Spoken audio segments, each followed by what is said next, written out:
Shakuni had enough ways to nourish poison, and he nourished this continuously.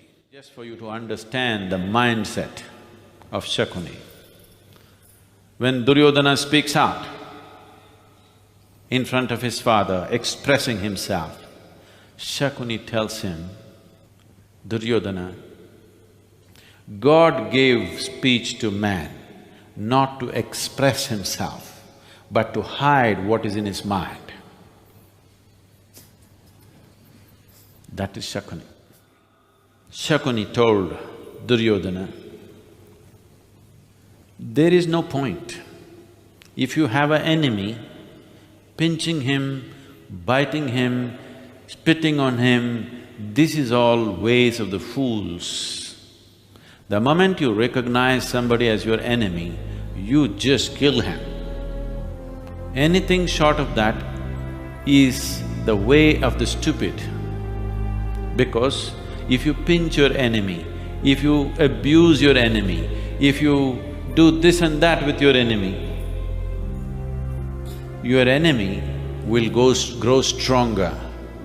Your enemy's heart will become stronger, and probably you will be the one who will die, not him. The moment you recognize somebody as your enemy, you must end him. You should know something about Shakuni as to how he became a Shakuni. Because today, in India, if you utter the word Shakuni, nobody thinks it's a name, it is a quality of deceit, a slime ball of a man. But how does somebody become a slime ball?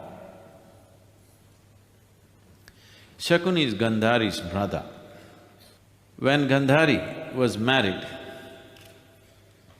to Dhritarashtra, when the marriage party came to Hastinapur, and after the marriage is over, Bhishma realized that Gandhari is technically a widow. And people started talking, the king has married a widow. Technically, she married a goat, you remember. So, Bhishma got so angry that the Kuru clan has been deceived like this. So he put Gandhari's father and all her brothers under house imprisonment. Kind of too much hospitality, where somebody even closes the door and opens the door for you, or rather doesn't open it for you, just closes it for you. Just made to feel like guests, not made to feel like prisoners, just guests. But you know, like the Hotel California,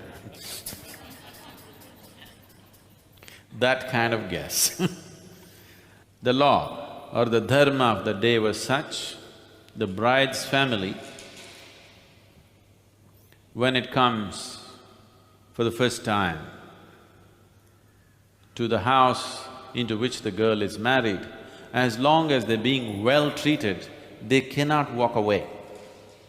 So they were being served, and slowly the quantum of food kept on receding, but they're still being served. So they cannot leave, they cannot say, we want to go, because they're still being served. But the quantum of food kept on receding to a point where it just became a morsel a person. So slowly, they all started depleting because there's not enough food, but they're being served, great hospitality. It is like, you know, today if you go to the large hotels, a huge amount of cutlery comes, but if you open it, the food is only this much. So that kind of hospitality, but they're still technically being served, so they cannot go away. After some time, everybody became all bones, the father and all the brothers. Then among themselves they decided, if we live like this, it's obvious they want to kill us. But they're still serving us, we can't leave, this is our dharma.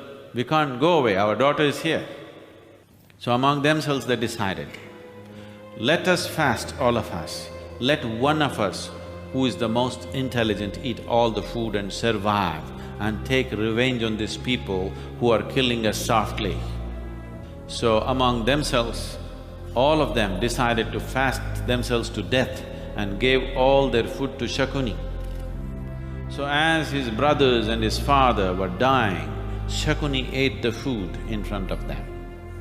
As his brothers died one by one, it is said his father encouraged him to eat the organs of his brothers so that he becomes strong and lives. But as the brothers die, with a single purpose that when it is time he must go out and take revenge. So he can leave. When his father dies, he has to do karma for him, for the dead father. At that time he can say, I want to leave, because my father is dead, I have to do karma in my land. So father said, when I die, you can leave, till then you eat the organs of your brothers.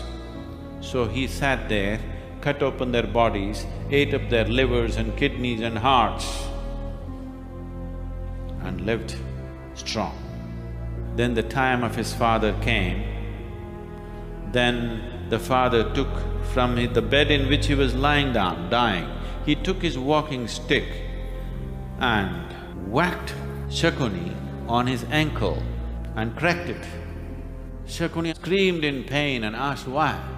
His father said, I have broken your leg so that you always limp and never forget why you were fed. Why you were fed with your brothers' bodies, you never forget. Every time you limp, you know why you're limping, and you must live for revenge and revenge only. And his father died, and Shakuni left with the single purpose of destroying the Kuru house, and he came back as their minister, and he found appreciation and friendship with Duryodhana. Duryodhana thought he is the most brilliant advisor because Shakuni always had a way with everything. And when his father died, he said, when I die, you cut my fingers, you take my fingers and make dice out of this. You know, the rolling dice. And with the necessary occult power, I will make sure these dice roll just the way you want it. Nobody can ever beat you in a dice game, and this will come in handy for you someday. So he cut the fingers of his father, made dice out of it and kept it with him. Armed with these dice, he went out to conquer the world. He was not a fighting man, he was plump of body, soft, but he was armed with his occult power dice, that with this he believed that he is going to conquer the world.